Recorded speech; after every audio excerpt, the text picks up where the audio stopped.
Bulan Muharram adalah salah satu di antara 4 bulan yang diberikan keistimewaan dan dimuliakan oleh Allah. Nah, di bulan ini terdapat salah satu hari yang sangat istimewa yaitu Hari Asyura.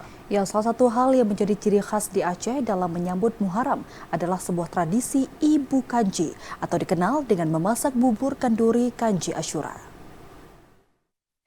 Masyarakat Aceh memaknai bulan Muharram dengan melakukan berbagai kegiatan secara meriah yang bertujuan sebagai wujud rasa syukur kepada Allah Subhanahu wa Ta'ala.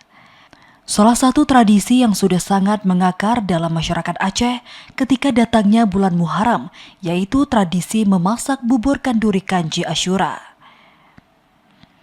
Salah satunya yang biasa dilakukan dan menjadi ciri khas perayaan bulan Muharram adalah dengan memasak bubur Asyura dalam panci besar.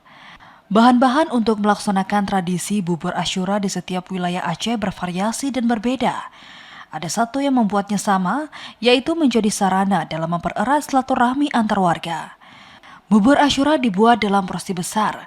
Warga di setiap wilayah di Aceh bergotong royong memasaknya, dari mulai menyiapkan bahan, memotong, hingga mengaduk bubur. Hari Asyura itu kenapa diperingati? Karena ada sejarahnya pada zaman Nabi dulu. Nabi Yunus alaihissalam lepas dari perut ikan pada hari 10 Muharram, yaitu hari Asyura. Ruh Nabi Muhammad juga diciptakan di hari 10 Muharram. Kemudian kita memperingatinya, kenapa? Karena ada fadilatnya. Di hari Asyura ini, siapa yang meluaskan belanjanya atau memasak untuk keluarga, itu fadilatnya mudah rezeki untuk 1 tahun. Untuk memperingati Hari Asyura, masyarakat Aceh juga menggelar kenduri di Menasah. Pelaksanaan kenduri dilakukan oleh ibu-ibu menjelang siang.